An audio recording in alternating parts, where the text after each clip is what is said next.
am The Animist, and you are watching the Video and Company Podcast, a podcast where we talk about running a video production business. If you have worked in the Charlotte area for any amount of time in the film industry, you have come across Hudson Hower. He is a camera operator, DP, and owner of Unify.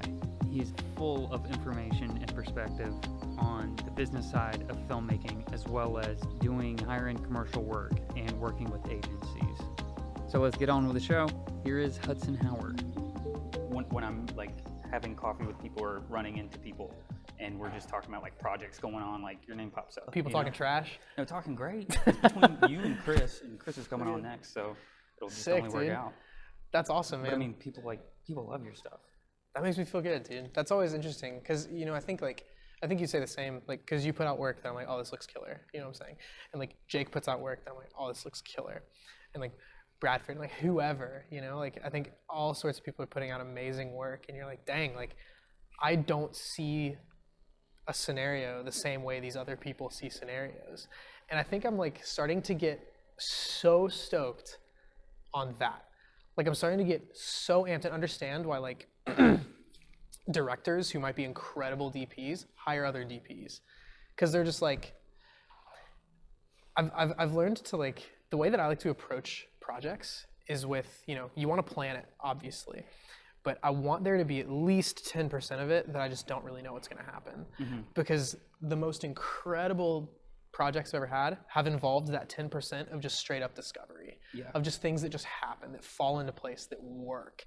And then you get to sit back and you have no choice but to approach that with humility because you didn't do it. Yeah. It just happened. Or it might have been from someone else's hand, or just the happenstance of how something worked out. I know I've brought up Jake a couple times, but we talked about how sometimes, like when you just go to shoot something, everything works out. Like the separation of the location is great, and like you already have like a key and a natural bounce, and there's like color contrast in the back and like whatever, and you're like, wow, I didn't do anything, and this is the best thing I've ever shot. Yeah. Or then, I think it's amazing when you can be like, wow, this looks better than what it should have looked like. Yeah. Because I find a lot of freedom in that and a lot of stoke in that because it had very little to do with me. You just got to discover it. Yeah. You know? Like there's been 2 projects, and it's weird because it always happened with the same client. About like 3 or 4 years ago, I had 2 shoots and I don't know what I did. I mean, I know what I did, but like I never done it before and everything just looked phenomenal. Mm-hmm. And then everything after that for about another year just looked like terrible. I'm like, what did I do? How did I do that? You're like, do I deserve this? Why am I so inconsistent at whatever? Do you find that like when you're like setting up or like you're setting up a shoot, are you like more stoked on it when you're shooting it, or are you like more stoked like when you're editing it? Like, are you like, oh, this looks great, and then you realize it doesn't, or you don't think it looks great and then you realize it does? Well, it's weird because I had the same conversation with Alex. Pretty much is. Like in pre-pro, I've been over-indexing pre-pro, which I'm fine with. Like pre-pro's 50% of my work now. Oh wow! So that cool. Like when I do end up shooting, it just kind of all happens. It just falls in like dominoes. And then when I get to the edit, it's me reassuring that like the pre-pro worked out because like I'm not really doing anything different. I'm starting to get a little bored with like my lighting plans because it's like color contrast, bright shadow. Framing's about the same, you know, 24 to 35, and I'm just like, your stuff's looking the same, dude. Yeah. But, you know, when I get in the edit, if I'm still liking it, I'm like, all right, it's good. But then about 2 weeks later, I'll have shot something else that was slightly better, and now I hate everything. So, but I tell my clients, I'm like, I hate everything. My goal is to like, the next thing I do should be the best thing I've ever done. Most of the time that's the case, which means everything before that sucks in my book. Sure. I would challenge you on that a little bit. Yeah. Because, you know, like the best thing you've ever done, it's like sometimes you don't have the opportunity to. Like you can have a cool location, you can have a cool thing, but you know, it's like if you're shooting a corporate like green screen thing, like is that gonna be the best thing you've ever shot? Sometimes it hit different, you know? Like sometimes a green screen just takes you there, bro. Makes you realize why you started filmmaking. If for some reason like the fall off on the skin just like looks like almost like unrealistic, I'm just like, that's cool. Yeah, no, that is totally cool. You know what's wild is like how little clients care. They just don't. Well, they just don't they don't care about the things that we care about.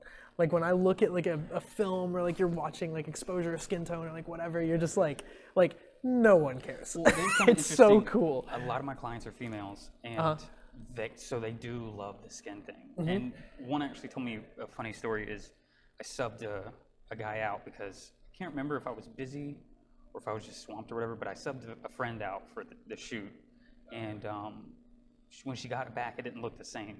And I gave him the light plans, and they used the same location. I even lent him some of my stuff, and she's like, it didn't come out the same way. And he said to her oh, Ethan's just really good at light and color, and she had never thought about it that way. And ever since he said it to her, now she knows that's why I like Ethan because he's Ethan, but I like his look because he just all he cares about is the skin. Yeah, and I'm just well, yeah, that's kind of the thing. You ever had to you ever had someone who you worked for and then it didn't work out for a next project for whatever reason, they go to someone else and they come back and they're like, yo, that sucked, can we work together again? Yeah. It always feels pretty good.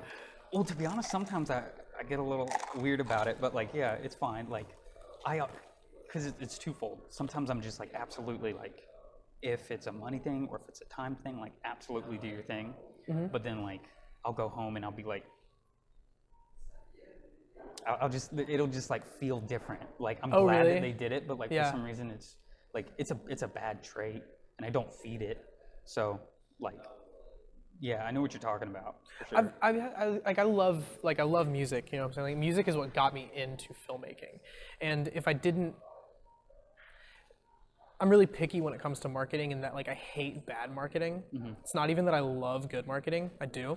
I just think there's so many great ideas that have just got botched because of terrible marketing plans. Yeah. And I think when there's a lot of times with artists, musicians, it's people who are, either students, or they've got day jobs or whatever that are generally not paying terribly well, and that most of these artists can't afford to spend $2,000 to $5,000 on a music video every time they have a single that they make. Some of those talented musicians I know are shelling out music so quickly, but they have zero money, and so they need more content than not. And some of these artists I've spoken to, yo, you stop investing so much money into one video. Yeah. Stop. It's not good for your branding. It's not good for your marketing. There's no, they just want something to nail, which I get that. But I'm working with one artist right now who goes by Jamil, and Jamil is we had a conversation where it's yo, dude, instead of pricing you at one video, how can we scale back the concept a lot on these videos, plan them, make the shoots instead of making the shoots last days, let's just do, each shoot will last a handful of hours, and we just plan it easily. We know what we're doing, so you get 4 or 5 videos for the price of one general market priced one. Yeah. And so when we approach it that way, it makes sense for the artist. And I mean, we all have things that we're gonna skimp the price for, which I think is great. Like what you were saying earlier, your main clientele might be corporate animation, you know what I'm saying? But your favorite stuff to shoot and your favorite stuff to work on is probably not corporate animation. Yeah. So you're gonna work on your price for whatever. I mean, I work on my price for whatever. I've got vastly different quotes that I give different people. And I'm experimenting constantly. Yeah, I've got a buddy of mine. He's a welder, and he told me that he was working this one lower tier price bracket basically for his welding. It was I think he was saying he was charging $4,000 to $5,000-$6,000 for these different welding jobs. He was talking to a friend of his, and he's yo, some of these just aren't consistent, or the people I'm working with are just kind of rough to work with, and that they're really pushing for everything they can get out of me. And the dude was raise your rates by 50%, and then raise your rates every time you get hired. Yep. And I was what? And he told me, he was yeah, wild, right? But he's but the thing is, these people who are paying $4,000 for this welding bit, that is real money to them. $4,000 is $4,000. Yeah. I don't have a Tesla. Not yet, but $4,000 is $4,000. And he says, once you start pricing people at 10 or 12, if someone's considering purchasing a welding job for $12,000, that's not real money to them. Generally speaking, you're in a very different bracket. And so of these people that think about money differently.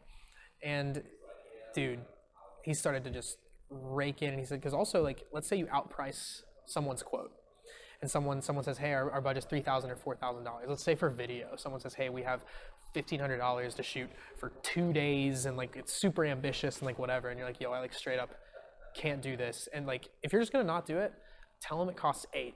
Tell them it costs 12. Tell them it costs 20. I don't care. What's gonna happen is when they end up talking to a different set of friends that they have, like your name is going to be put into a different tier of suggestion. Your name is going to then be put to like a different tier of their friends that they talk to about, because they, you know, they might have someone who has like a cookie company start up that they know that cookie company won't be able to afford a $15,000 shoot. But then they might have somebody who's like, yo, I'm starting like a co-working space, and like, you know, we've got angel investors and like whatever. It's like, they might be like, oh, I know a guy who will work for you. Yeah. Because no matter how smart we think we are, and no matter how like immune to generalization we think we are, like if someone is more expensive, you find a different perceived value. No matter what. I've been looking at work in these like 3 terms recently, which is your time, your energy, which is like your energy input and your output, and then your resources. Resources generally means money, but I'll think about jobs and work and things that I do outside of that. Like energy input right now, to me, is the most important thing. Like if I don't have a useful energy input, and I'm only giving energy output and whatever it might be, my relationships, the work that I'm doing, whatever, like if it's a job that sucks, like, you know, you just compare between these 3 things, because it might be getting you a ton of resources, it might be paying you a lot, massive energy input, and like a ton of time. But that's why, you know, a lot of people who either run their own companies or are working freelance or what have you, it's like if you're rolling freelance and you might work, you know, 4 or 5 days a month, and that might pay all your bills and like get you to put something in savings and like whatever, you have a ton of time. And maybe having that time and that freedom to work on other things is the thing that's super important to you, you know? And I think that we're very lucky. I feel very lucky, and that what I get to do, I have generally a solid amount of time to be able to work on other things when I want to and when I need to. I get energy input from the projects that I'm doing sometimes, but almost always with the people I'm working with. They all give me energy, dude. Like I get to hang out with you. Like when I go like work with Jake, like Jake's like my homie. You know what I'm saying? My business partner is my homie. Landis is my homie. Like these are all like my bros that I want to hang out with regardless. So they give me massive input, and they speak into me as a creative and as a person. And my energy output, sure, you get tired working on stuff, but it's all worth it. And then resource, you can get adequately paid when you want. Like you can get adequately paid when you are able to. So I think that as filmmakers and as anyone who does something they love to do, like I get to check those 3 boxes: solid time, solid energy input and output ratio, and like really solid resources as well. Whereas like, dude, the majority of people I know don't even check 1. Yeah. They have so much energy output in a job that's taking all their time away, and they're getting paid way too little for it. Yeah. Like, and I've learned that. I was thinking a few days ago, like with like creative blocks, you know, and I want to hear how you deal with those, but like I've learned that my strategy for dealing with creative blocks is talking to my friends who are outside of film about their dreams and like what they want to end up doing, because they're like, well, I want to be doing this, and like this is my thought process for it, and like what I'm passionate about, what I love to do, and like if I could do this, or if I can get this much money to like start it, or like whatever it is, like because it puts so many things into perspective for me, like how other people want to work, how other people are dreaming of doing stuff, and most of the time people just want those 3 things: time, energy, and resources. Yeah, it's huge for me. I love that philosophy. Yeah, dude, it helps me say no to a lot of jobs too. Yeah. Not a lot of jobs. I'm not like turning down work left and right, but like there are jobs that I want to work on that just don't have a budget at all. Yeah. You know, or there are jobs that I don't want to work on that do have a budget, but it'll be too much time. So it works for me, you know. But how do you deal with creative blocks? Because that's something I think is like an interesting conceptualization for a lot of different filmmakers. I don't know. I think some people think that I don't know if people see what I'm making and think like it's all me. I've always considered myself like a sample artist, you know, like 90s boom bap, how it's just like, you found a sample off of vinyl and then you just like threw like a beat on it kind of thing. When I used to make beats, that's when I made my best beats. So I kind of felt like that was my thing. Like if you just gave me like a keyboard in FL Studio and just told me like write a song, I'd be like, I can't. Give me like some samples and I would just give you like beats for days. Sick, yeah, So it's like, I feel like that's what I'm doing now, where when a client's like, hey, I want a video, you got an idea? I'm like, not really, no. And then they'll give me like the song and I'll tell them like what I feel. Yeah. But then I contrast it with like, but what were you thinking when you made it? Because it doesn't matter what I'm feeling. Yeah. And then we usually combine the two. And then I just kind of like wait for them to say stuff where something clicks for me. Yeah, yeah. Now, like, there are several times where like nothing's clicking. Like I was on the phone with a client and we're trying to come up with a music video and I was like trying to keep his brand in mind and I was like, dude, nothing's clicking. Like I'm just pretty much coming up with the past 3 videos we've done before. And I don't want to keep recycling the ideas.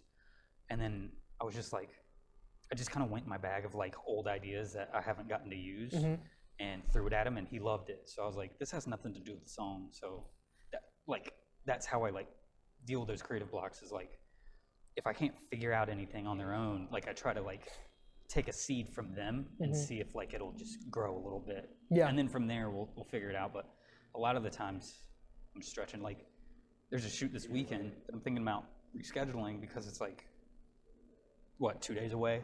We don't know if we have a location and we have like an idea, but absolutely no like plot or treatment. And I'm just like, I can probably show up and shoot something in a parking lot. It's not going to be very good. And I honestly don't want to take your money and do that.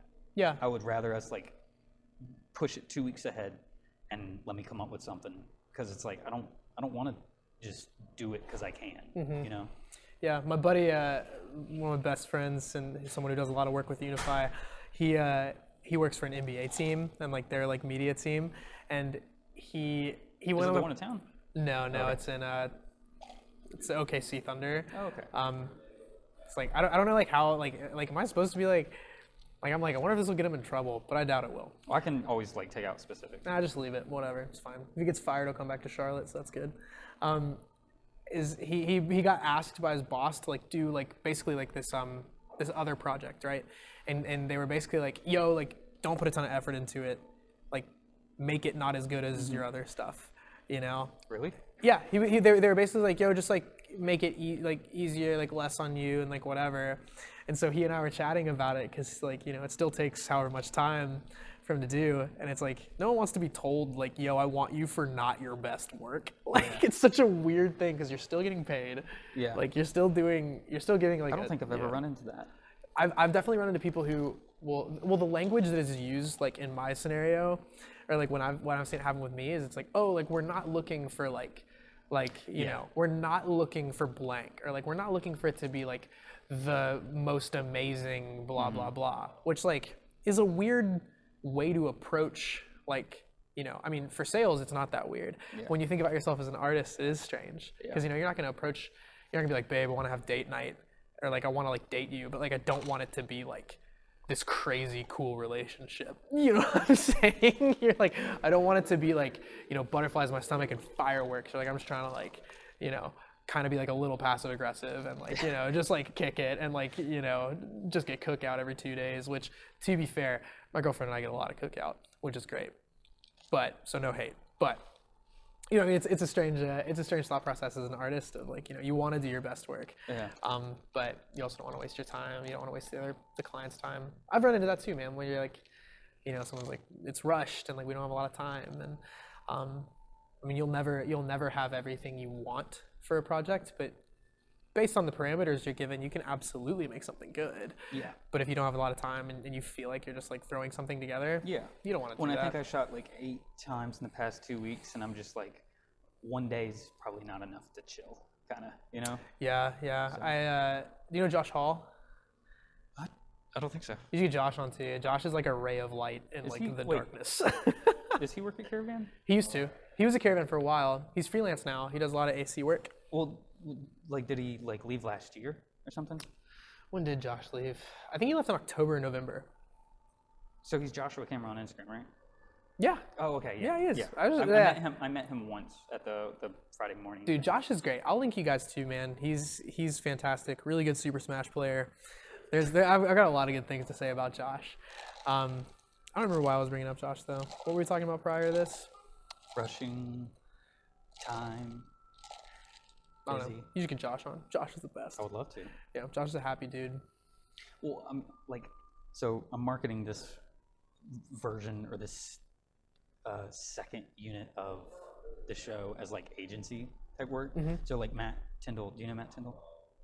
He owns Priceless Misc. He was on last week, and he doesn't run an agency, but essentially does everything that they do. Mm-hmm. And he does a lot of proxy work where it's like clients go through an ad agency, that ad They go to agency him. hires him, Yeah. that kind of thing. Yeah. And you do a good bit of like agency freelance work. So like, how did you get into that? How do you get into working with agencies? Well, how did you do it? So I got into working with agencies by, once again, like relationships, because no one can take all the jobs. And so when the water's high, like everyone's eating, like everyone's doing pretty good. So I got into it by just talking with other people, and when they needed another hand, you hop on, you make a relationship with somebody else, and there you go. I think it's you know, as long as you don't suck as a person, like you'll probably get hired again for like whatever it is. Yeah. Like that's not always the case, but if like imagine you had to be on set with someone for 15 days straight, like, and you got to pick who it was, like you're probably like, and you have this like amazing shooter, AC or whatever, that just like, you like grind, like you guys just don't jive together. You're probably not going to hire that person. Yeah. Which is someone else who's like not as good as them, but like is still like up to par and is just great. You're going to hire that person, you know? So I think like, as long as you're enjoyable to be around on set, you'll probably get hired again for smaller agency work. But the smaller agencies are generally handpicking who they want. Larger ones, they'll generally just like, you know, if they've got a producer who just like hires out based on a list, like you'll find that a lot on like, you know, 30 to 40 plus crew commercials. They're going to be just blasting through names. Whereas like smaller agencies, you'll be working with maybe 4 to 8 people on each one. And through that, like you just make good relationships. I mean, excellence is expected. Yeah. Obviously, otherwise you wouldn't be able to survive in this game. But, are you DPing those, or are you ACing those? A lot of times I'll be second unit. I'll DP occasionally, but most of these agencies, well, a lot of the agencies have in-house DPs. And a lot of the in-house DPs, like a lot of the in-house DPs are like kind of overworked. If there's ever an agency that's like, we have an in-house DP, it's like that in-house DP is also their editor, is also their colorist, is also doing a lot of this, is also doing a lot of that. I know a couple of those guys. Yeah. And it's also interesting, dude, because like, I think a lot of times, like, well, from the outside looking in, you're like, oh, like agency DP. And it's like, no, like this dude is you in the same scenario, running into the same problems you are. Yeah. Not enough budget here, not enough time for whatever, wanting to do their best work, under the gun for whatever. It's pretty ridiculous, man. And you don't have like the possibility of like the same like income range that you could if you were freelance. It's like you're probably capped out. Yeah, there's, dude, it's so weird, man. Like, cause I know like enough about like agency like rates and salaries to where I'm just like, dude, like some people just, I don't know. I have this theory, and I might be alienating. I'm sure I'm insulting someone, so I'm sorry. But like, I feel like a ton of like good directors are getting saved by good DPs, and a ton of those good DPs are getting saved by good gaffers. And like, I think that is just like, thank you, dude. That's the circle, bro. Like, if you're like here's some A-list information. If you're a DP watching this and you're like, I want to be a better DP, like spend your whole rate on the best gaffer you can find, and everyone's gonna think you're the best DP on the planet. I promise you. Well, and the thing is because I'm looking to like start partnerships with directors and start hiring more directors so that I don't have to do it anymore. And so I'm looking at everybody's stuff and I'm like, what part of this did you do? Yeah. You know, it's because it's like, I know you kind of like orchestrated the whole thing, but I'm like, where's your fingerprint? You know? Yeah, absolutely. When I see the DP, it's like I can see his fingerprint, I can see the gaffer's fingerprint, I can see the editor's fingerprint. The director's like, your fingerprints are smudged everywhere. Like, it's tough. Tell. It's tough to find. Like, and that's where I think it's like hard to be a good director. A lot of people can be directors, you know what I'm saying? And like, I think a lot of people who get into film least I've noticed this, a lot of people who get into film are like, I want to be a director. Like they get into film and just treat editing and storyboarding and shooting as if it's like the stepping stones to getting to be a director. And a lot of these directors, people that want to be directors, suck at articulating what they want. Yeah, and that's like the main thing. The name, it's too direct. Yeah. You need to be able to speak different languages to different people. I don't think you should be the best on set at everything you're doing. Yeah. You need to be in the top 10% of every area, because otherwise you can't articulate effectively. Like, I remember I was on this one shoot, this big commercial, and the director was like, I was like, dude, have you ever done this before? Like, he didn't know the words he didn't know the vernacular for lighting. He didn't know like what to ask. He was just like, oh, it's in my head, but I can't, And I'm like, dude, that means you suck as a director. Everybody's got a vision up here. That does not make you special. That does not make you good at what you do. Like, so I think when you work with directors who like are not good at articulating and like aren't very patient and like get like really like frazzled easily, you can tell. And you'll be like, that's a bad director. Yeah, it's almost like you got to work with them to really figure it out. And Absolutely. So like now I'm just like, all right, well, that's a difficult thing. Like I don't want to give a project to someone who like I'm testing the waters on. Yeah.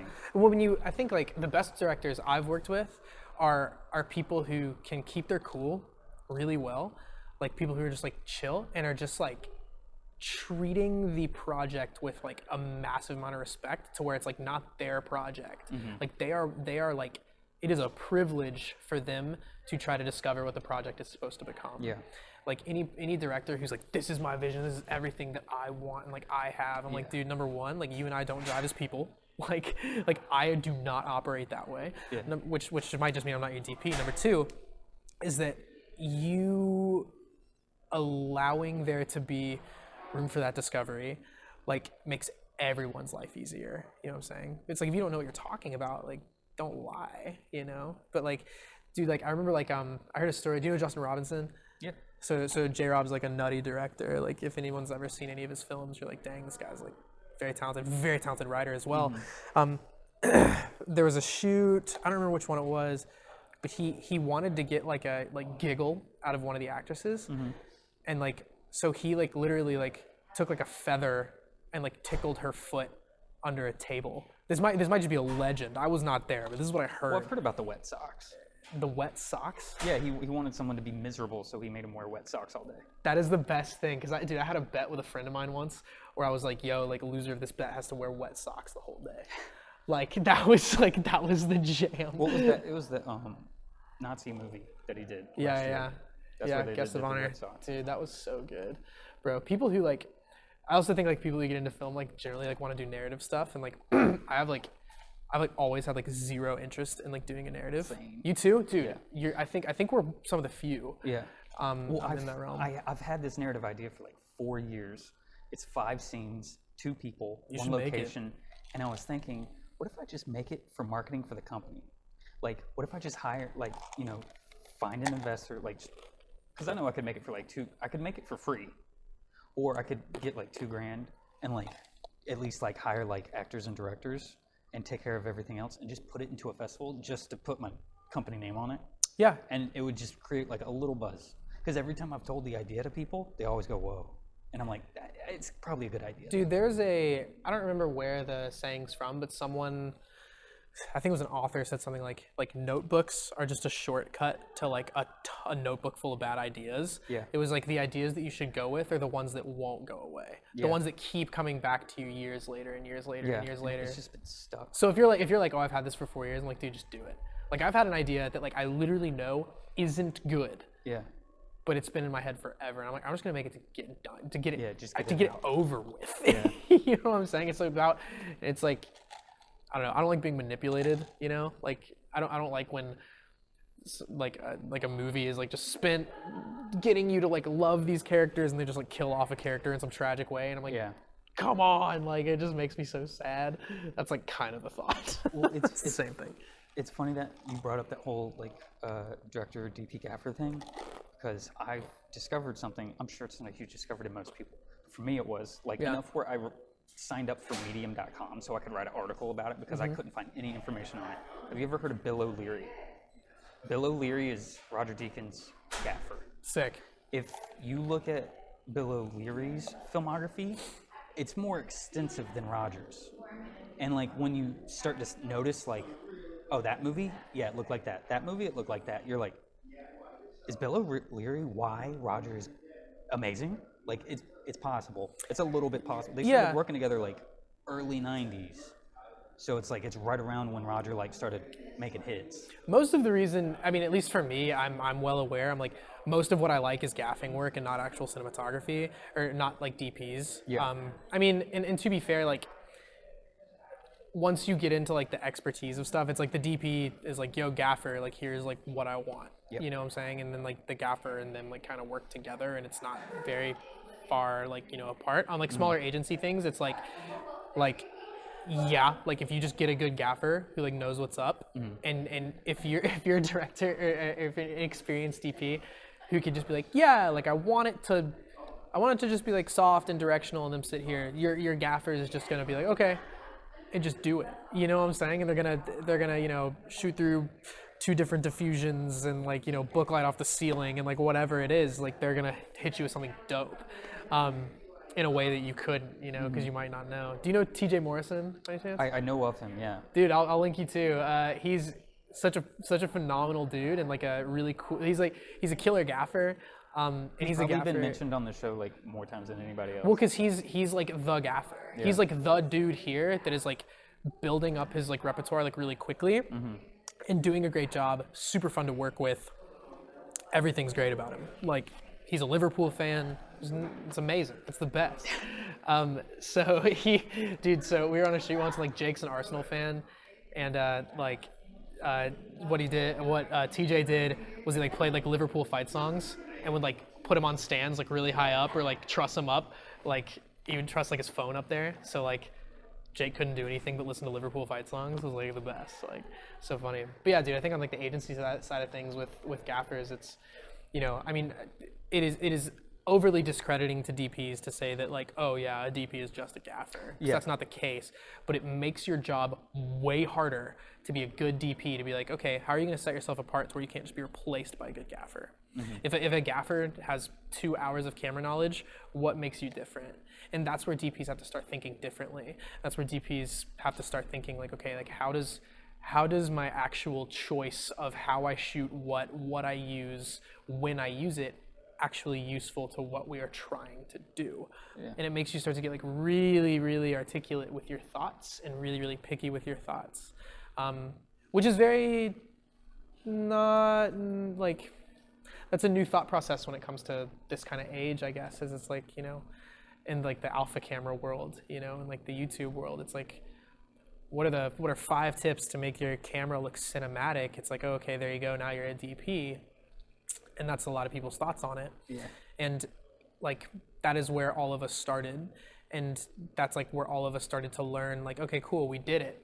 And then you're like, wait, there's actually a massive world that I don't know of. And then you get out of that, and you're like, wait a minute, now there's this other massive world that I don't know of. And I think you have to kind of be dethroned a number of times until you're then like, I don't know anything. Yeah. And I'm going to continue to learn to hopefully know a little bit more. Yeah, that's a good way to put it. And I think like I'm kind of waiting for my next dethroning, I guess. Yeah, because it's like I feel like I'm doing kind of the same techniques and stuff. It's for, you know, like this project's different than this project, so like I'll just vary it a little bit. Yeah. But like I think it's like I was so focused on like cinematography and just like in camera stuff for so long, and now like this past like 18 months has been gaffer stuff, and I think now it's starting to switch to like art direction, because it's like I keep like leveling up in one area, and then I'm just like, all right, now what? And so I just kind of like shift, you know, like 5 degrees this way, and it's like, all right, well,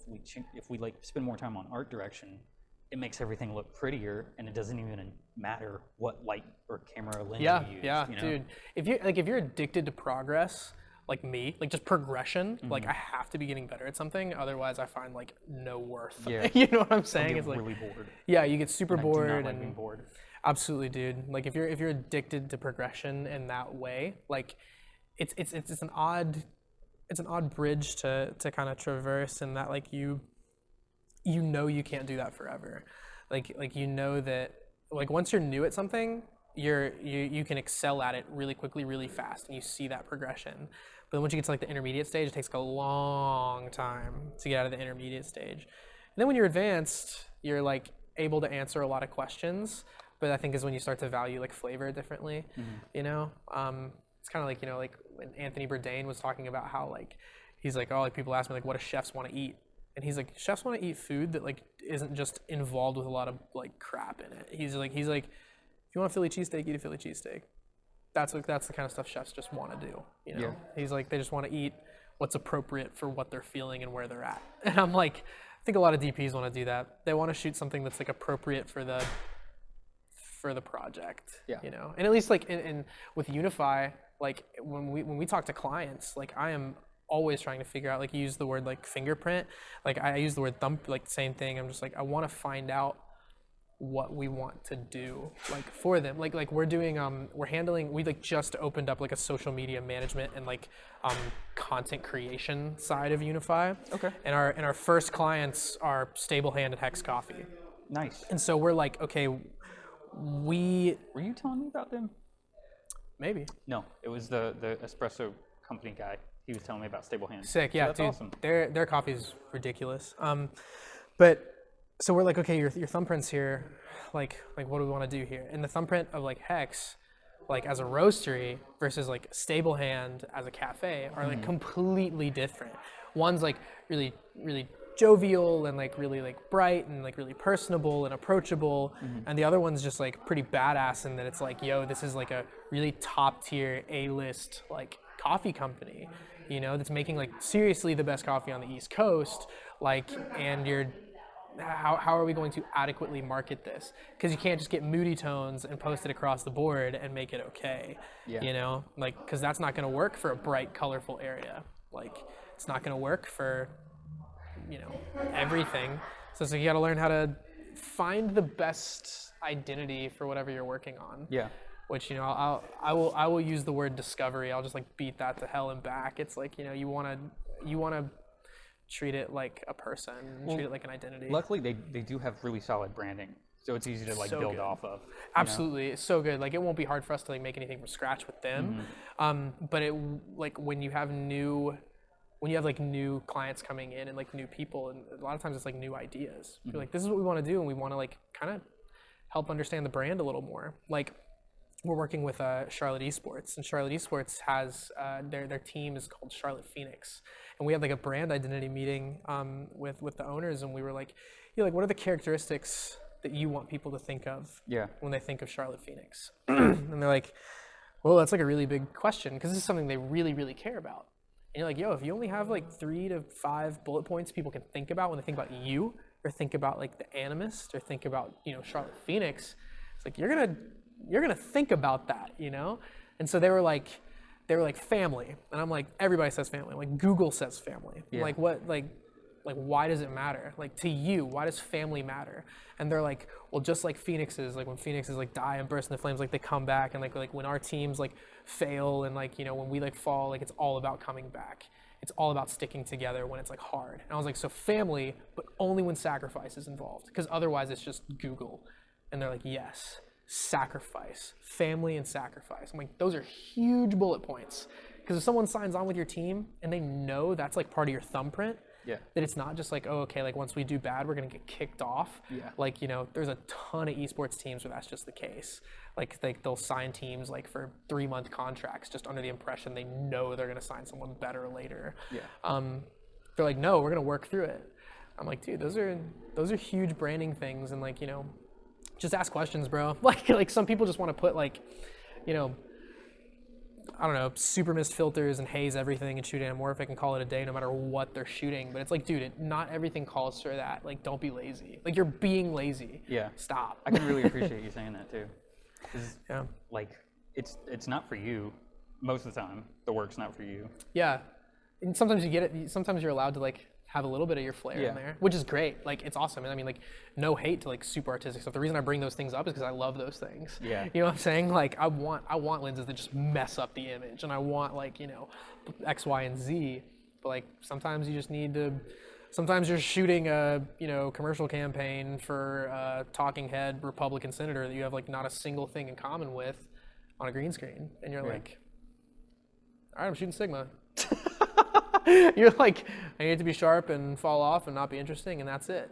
You're like, that's the jam. So, yeah, dude. And I think like, especially if like, I'm thinking about like how I'm like so for people who want to work in freelance and like want to like work in whatever they want to work in to like be able to.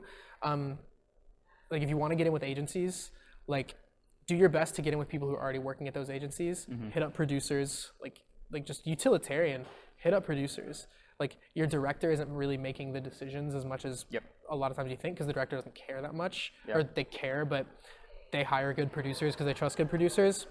Get in with producers, make good relationships. Your excellence is expected, and the sooner you decide to set your bar and like plateau and where something's good enough, someone else is not going to. Someone else is going to be working harder than you. So it's like, if you're not good, be likable. If you're not likable, be good and see what happens. Hopefully you can be both. Maybe you're more likable than you are good. Maybe you're better than you are likable. It's like, just figure it out. And as far as like running agency stuff and like working on things, I think there's something I've been learning, and we talked about this a little bit, is just like learning how to outsource and like learning how to trust other people. It's a big thing for me. Like this Thailand film was the first time I had to just completely trust someone else. Like I just like handed off scenes to an editor. Because I was like, dude, look, like I can't get this done on my own. Like, you know what I'm saying? Like I can't, whatever. So I had 2 assistant editors on, and I was like, here you go, just take it. Like, and once it's done, like we pretty much have to export it and send it for review. So I like didn't do much. And dude, you know what happened? It was so good. Like, like crazy idea, right? Hire people you trust, that want to do a good job. And then they do a good job. It's wild. And then I was like, I've had 5 years of just sweating, trying to do everything myself. Where it's like, and dude, like, especially if you're friends, like, you don't want to undervalue your friends. But it's like, sometimes I'll hit up buddies and I'll be like, yo, I've got like pennies on the dollar for this job. Are you interested or not? If you say, like I expect you to say no, because you shouldn't. But sometimes the homie's just like, sure, like if you need me, I'm in. I do the same. You know what I'm saying? Like I've got like, and the same with gear, like the same thing with like what I was telling you about Bradford. Like I bought like a nice hazer, and I was like, cool, this hazer is gonna be able to go out to everybody for like just the price of the liquid. You know what I'm saying? Just because now everybody can use it. Boom, sick. Like helping out the people. I'm doing a good thing. You know what I'm saying? I'm like, cool, I'm at least trying to help out. Because then when the money comes in and like there are budgets, people are like, yo, like I'm here to feed you. I'm here to help. Those relationships, Yeah, and that's the goal, dude. And I also think people need to think about longevity, and what we've already talked about is like, fire clients if your clients are like leeching your resources, your time, and your energy. It's like, you matter more than your money does. Like, dude, there's so much work out there, it's ridiculous. Like there really is. And it's like, if worst comes to worst, like shoot weddings. And even then, like weddings can be amazing. You know? Like, dude, I honestly don't think you could have like ended this any better.